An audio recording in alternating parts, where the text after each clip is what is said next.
हरियाणा सरकार द्वारा नियम 134 से खत्म करने के बाद अब प्रदेश भर में आरटीई लागू कर दी गई है और सरकार द्वारा जारी किए गए आदेशों के बाद अब निजी स्कूलों में 10% की बजाय 25% गरीब बच्चों को मुफ्त एडमिशन दिया जाएगा।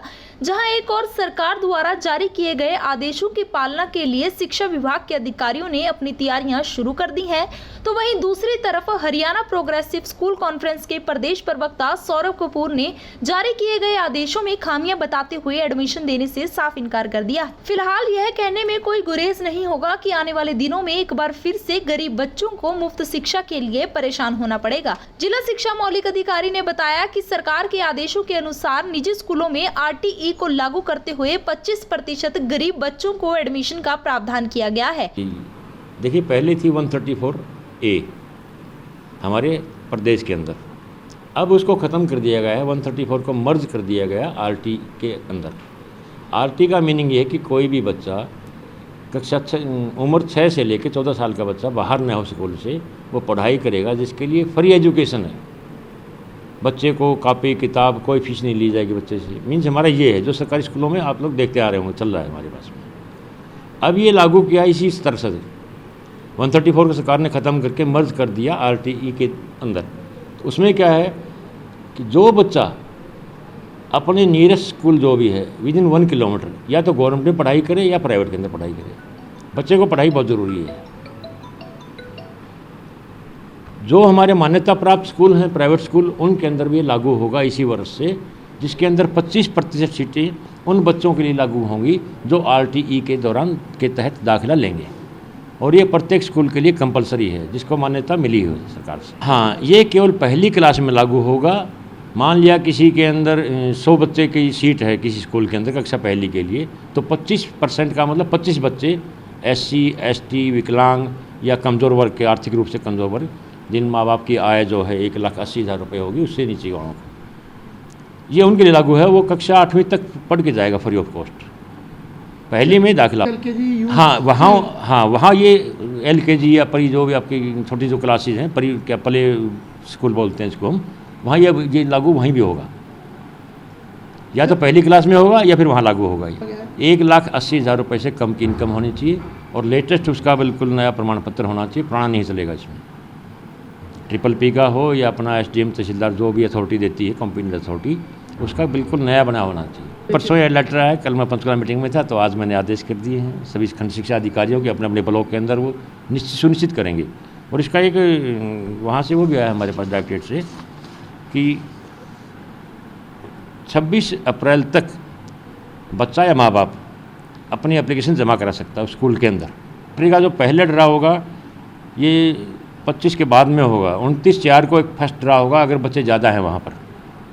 ड्रा नहीं होगा तो बच्चों का दाखिला ऑटोमेटिक होता रहेगा उसमें। इसके लिए 14 जून तक ये प्रक्रिया चलती रहेगी इस टाइप से, अप्रैल से लेके और 14 जून तक ये प्रक्रिया चलेगी स्कूलों के। अभी इस बारे में कोई वो नहीं है मेरे पास में। सरकार विचार कर रही है कितना दिया जाएगा। 134A की बताता हूँ आप लोगों को, जो कहते हैं ज़्यादा इनकम वाले स्कूल हैं, बड़े बड़े बोलते हैं इसको आम भाषा के अंदर, जिन स्कूलों की ज़्यादा इनकम थी, उन्होंने मना कर दिया था कि हम लेंगे नहीं, क्योंकि सरकार ने 200 रुपये 300 रुपये 400 रुपये देने की कोशिश की थी कि पर बच्चा रिम्बर्समेंट कर दिया जाएगा पर मंथ के। काफ़ी स्कूलों ने मना कर दिया, हम नहीं लेंगे। फिर वो कहते हैं कि हमें तो जो हमारी फ़ीस है उस प्रकार से दिया जाए। अब फीस किसी स्कूल की 40,000 हो सकती है, किसी की 4,000 हो सकती है, किसी की 10,000 हो सकती है। वो एक सरकार देखेगी क्या किस लेवल के ऊपर रिम्बर्समेंट किया जाए बच्चों का। हरियाणा प्रोग्रेसिव स्कूल कॉन्फ्रेंस के प्रदेश प्रवक्ता सौरभ कपूर ने कहा कि उन्होंने कभी बच्चों को मुफ्त पढ़ाने का विरोध नहीं किया।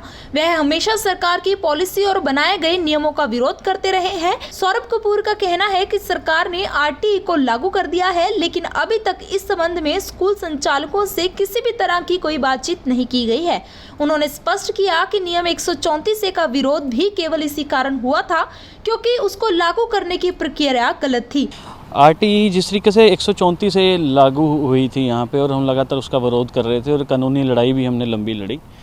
वहाँ हमें बच्चा पढ़ाने में कभी दिक्कत नहीं थी 134 में। हमारा बार बार यही अनुरोध रहा था कि इसका जो मैकेनिज़्म है वो ठीक किया जाए, जो नियम कानून जो लागू किए गए, चाहे इनकम सर्टिफिकेट को लेके किया हो, टेस्ट को लेके किया हो या और बाकी चीज़ों को लेके किया हो, वो सारी चीज़ें ठीक होनी चाहिए।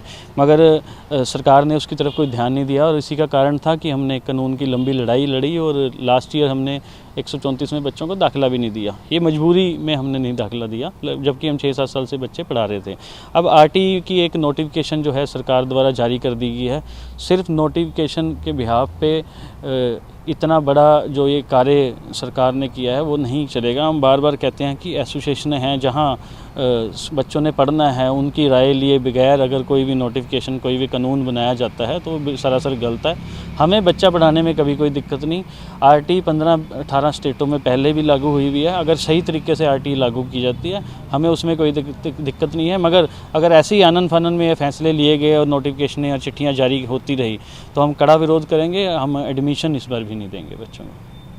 नहीं, जो अब आरटीई लागू हुई है, आप इसको आप कैसे देखते हैं? इसके इस पैटर्न को आप लागू करेंगे या देखिए, इस पैटर्न में काफ़ी खामियां हैं। हमने कानूनी सलाह भी ले रहे हैं इसके, और इसमें जैसे नेबरहुड स्कूल की बात की गई है, क्या क्राइटेरिया रहेगा, क्या इनकम का क्राइटेरिया रहेगा, वही 134 में भी हम इनकम सर्टिफिकेट को हमेशा चैलेंज करते आए हैं, इसमें भी वही सिस्टम रखा गया। तो ये जो नोटिफिकेशन जारी हुई इस आधार पर तो हम इसका कड़ा विरोध करते हैं और दाखिला हम नहीं देंगे जब तक सही तरीके से इसको लागू नहीं किया जाता। 134A में आपका सबसे बड़ा इशू जो रहा था वो रीइंबर्समेंट का रहा था, और इसमें क्या है, सरकार से क्या बात हुई है? देखिए, नोटिफिकेशन में रीइंबर्समेंट की बात कहीं भी नहीं की गई।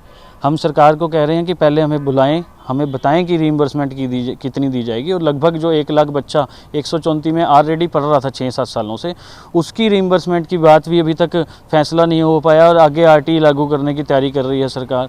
तो जब तक पिछले 134 में पढ़ रहे बच्चों का नहीं फैसला करती और आरटीई के अकॉर्डिंग कितने पैसे दिए जाएंगे वो सही तरीके से नहीं सरकार बताती, तो ये जो मामला है ऐसे ही उलझा रहेगा। और इसमें प्राइवेट स्कूलों का कहीं कोई कसूर नहीं है। जो भी कसूर है वो सरकार का है, क्योंकि आनन फानन में बनाई गई जो पॉलिसियां हैं वो कभी भी हम नहीं मानेंगे और उसका विरोध करते रहेंगे, चाहे वो कानूनी तरीके से करें चाहे दूसरे तरीके से करें।